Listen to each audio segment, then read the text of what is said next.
La esencia básica para un juguete es su movimiento. Mi nombre es Elí Tineo Salazar.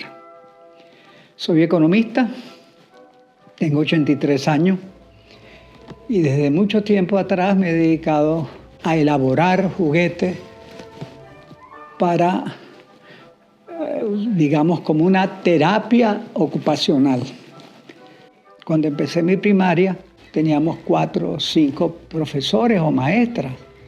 Y en la parte de maestra había una que se dedicaba especialmente al desarrollo de las actividades de manualidades. Y desde ese momento me empecé a destacar.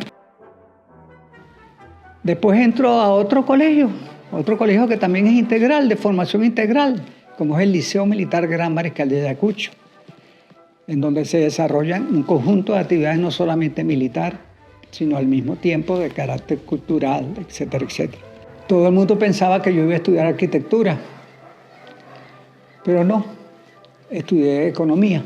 No pensé nunca que los juguetes iban a llegar al nivel a los cuales llegaron, pero fue un proceso paulatino en donde cada día yo iba incorporando movimientos, etcétera, etcétera. En esa oportunidad me recuerdo que para los movimientos yo utilizaba la asesoría de algunos amigos ingenieros mecánicos, los cuales al final se escondieron porque los fastidiaba demasiado. Cada día yo los llamaba y les preguntaba, mire, este movimiento y tanto, hasta que conseguí un libro que aproximadamente tiene 350 movimientos mecánicos y de ellos yo te podría decir que actualmente yo podría manejar de memoria unos 15 a 20 y que me son suficientes para desarrollar tanto el movimiento de juguetes normales, de arrastre o teatrinos.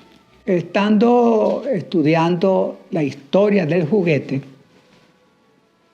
me encontré en el Museo Metropolitano de Nueva York con un juguete de hace 2000 años antes de Cristo y que tenía movimiento. Entonces, desde ese momento yo dije, aquí no hay juguete sin movimiento. Precisamente los niños juegan con los juguetes, aquellos que tienen unos colores especiales o que tengan algún tipo de movimiento.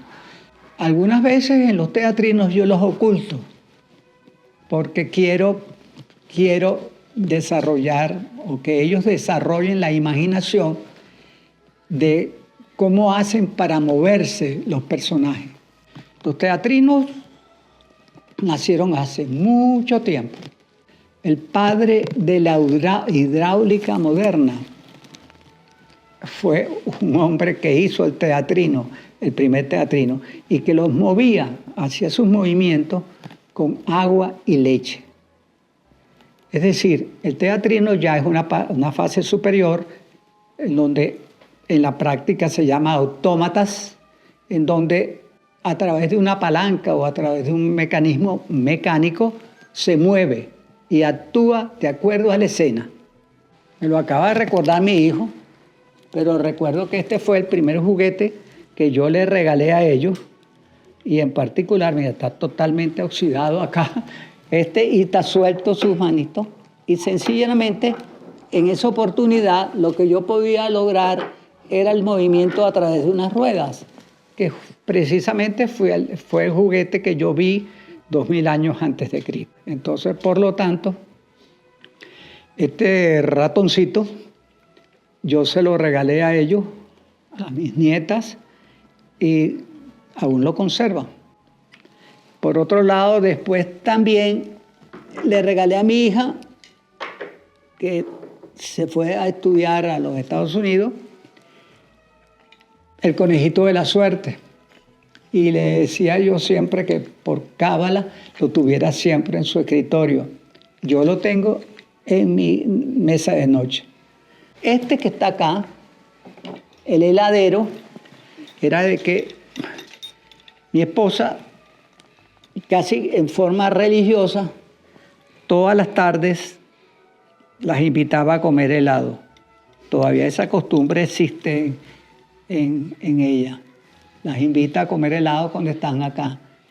Y sencillamente yo veía acá que estaban los niños y aquí es donde empecé a complicar las cosas, porque ya no solamente el heladero se mueve, sino que al mismo tiempo se mueven los niños y el perrito. Por ejemplo, pueden ver el movimiento de la cabeza. Es relativamente sencillo una vez que uno entiende su esencia. Un amigo, gran amigo, es amante de los morrocoyes y entonces me pidió que le hiciera una tortuguita. Bueno, pero yo pensaba que si la tortuguita funcionaba en forma normal, no me parecía que no tenía sentido. Y entonces esta va sacando y moviendo su cabecita. Esto es una versión que yo hice de Calder, porque el juguete en sí es de Calder, pero entonces yo le agregué los movimientos que él graba y le agregué uno extra con esta pelotica que se mueve al tú rodarla, al jalarlo, pues. ¿Ya? Ese lo hice para el nacimiento de mi nieto Emmanuel Jacob. Aquí viene la historia, aquí viene una historia muy bonita de una mujer que, en mi opinión, contribuyó con las artes en Venezuela. Me estoy refiriendo a Sofía Inver, que en paz descanse. Yo a Sofía la conocí cuando era vicepresidente de planificación del Grupo Cisneros y me tocaba dentro de una de las empresas, Venevisión.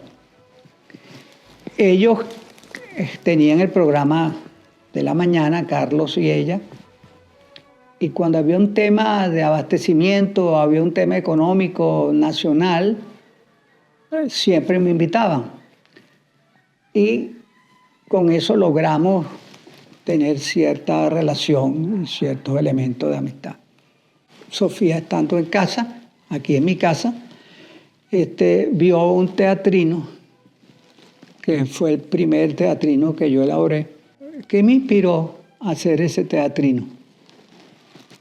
Yo acababa de regresar de la Feria Internacional del Juguete, en donde yo iba todos los años, tuve aproximadamente 7 años yendo a la Feria del Juguete. Y de repente en una de esas me topé con una fabricante de juguetes de carácter individual, es decir, como yo. Es decir, no tenía empresa, sino que lo hacía o por hobby o por un comercio manual, o emprendedor, pues local. Y vi que era una mesa de Alicia. Yo en el primer momento que la vi dije, mira, oye, interesante. Sin embargo, era rígida, es decir, era una mesa con el personaje sentado de Alicia, punto. Eso entusiasmó a mucha gente y veía que le daban vuelta a ese stand, le preguntaban, etcétera, etcétera. Yo también pregunté, evidentemente. Y cuando llegué a Caracas, lo primero que hice fue, yo voy a hacer esa mesa, pero con movimiento. Voy a incorporar a los personajes de manera tal que con una palanca yo pueda que los personajes actúen en esa escena. Y lo logré con ese teatrino. Sofía vio ese teatrino y me preguntó por qué lo había hecho. Yo digo, bueno, para jugar con mis nietas, con Mariana y Corina, estaban muy pequeñas. Y entonces me dijo, mira, yo creo que esto no debe quedarse en tus nietas. Me gustaría que esto se realizara para los colegios de Caracas, etcétera, etcétera. Se realizó la exposición que ya conoces desde el 2000. Yo empecé a trabajar y se terminó en el 2000. el financiamiento en aquella época era para mí era extremadamente alto porque eran 15 millones. Pero la Fundación Cisneros, especialmente Patricia Cisneros y Gustavo Cisneros, les gustó la idea y financiaron la exposición con la condición de que los teatrinos pasaran a ser parte de su colección. Tú me preguntas que por qué tantos teatrinos, por qué una serie, por ejemplo, Alicia, son 12, porque yo seguí el cuento de Lewis Carroll. En el caso del Cascanueces, ¿por qué son 20? Porque ahí yo traté de fusionar, de mezclar tanto la parte literaria como la parte musical.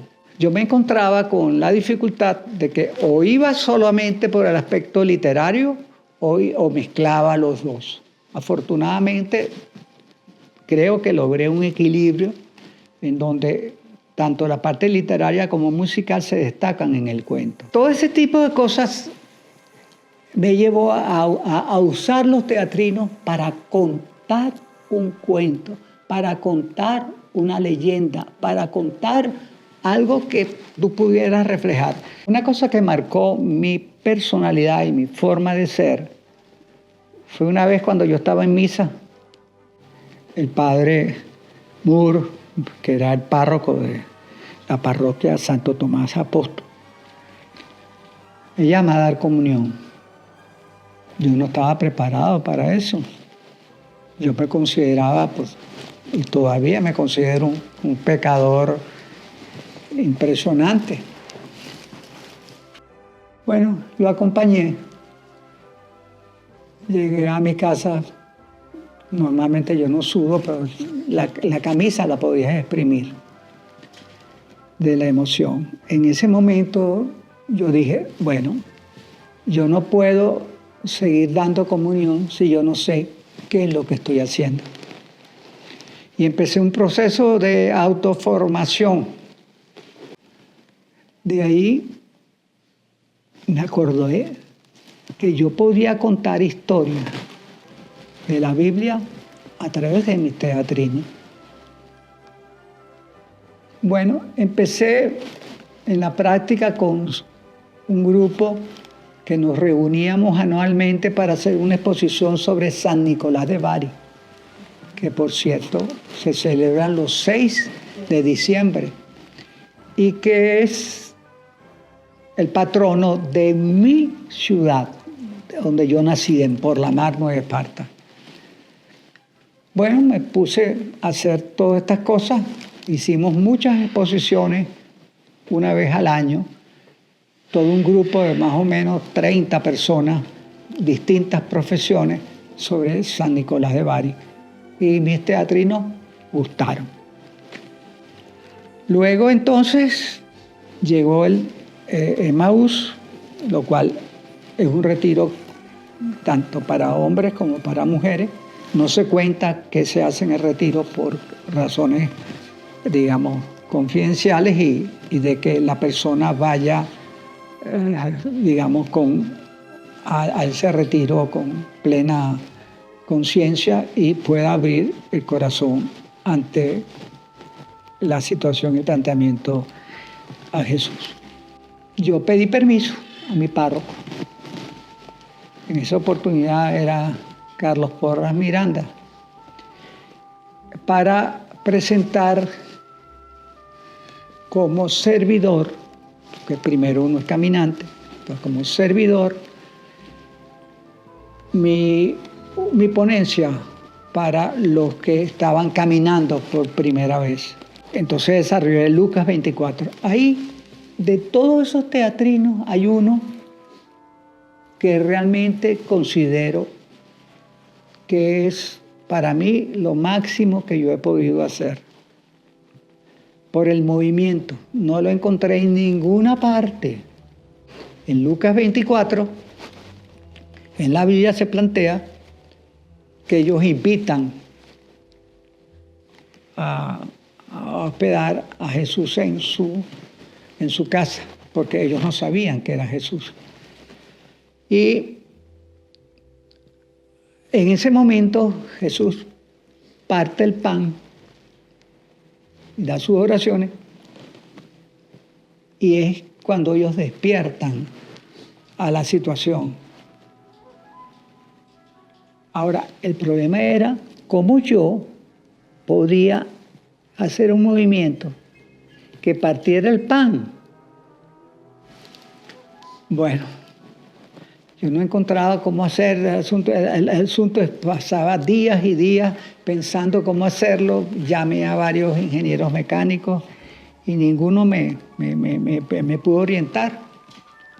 Pero en un momento determinado, yo me imagino que fue el Espíritu Santo, porque en un momento determinado yo miré a la derecha y estaba un compás que yo estaba utilizando para hacer obviamente mis círculos y mis cosas.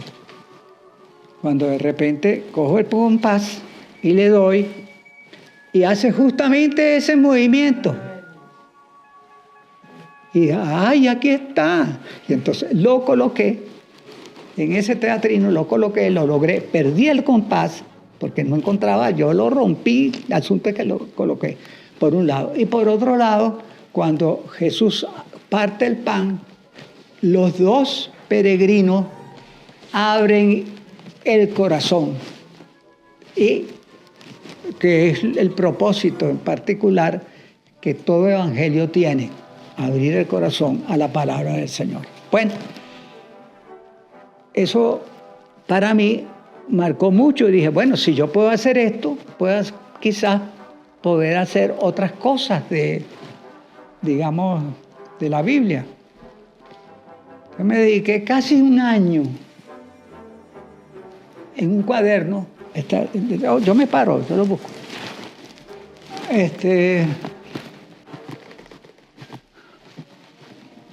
En este cuaderno yo empecé a estudiar la Biblia o a repasar todas las cuestiones de las clases de Leo y empecé definitivamente a destacar todos los elementos de la Biblia capítulo por capítulo y cómo yo pensaba que se pudieran plasmar en un teatrino.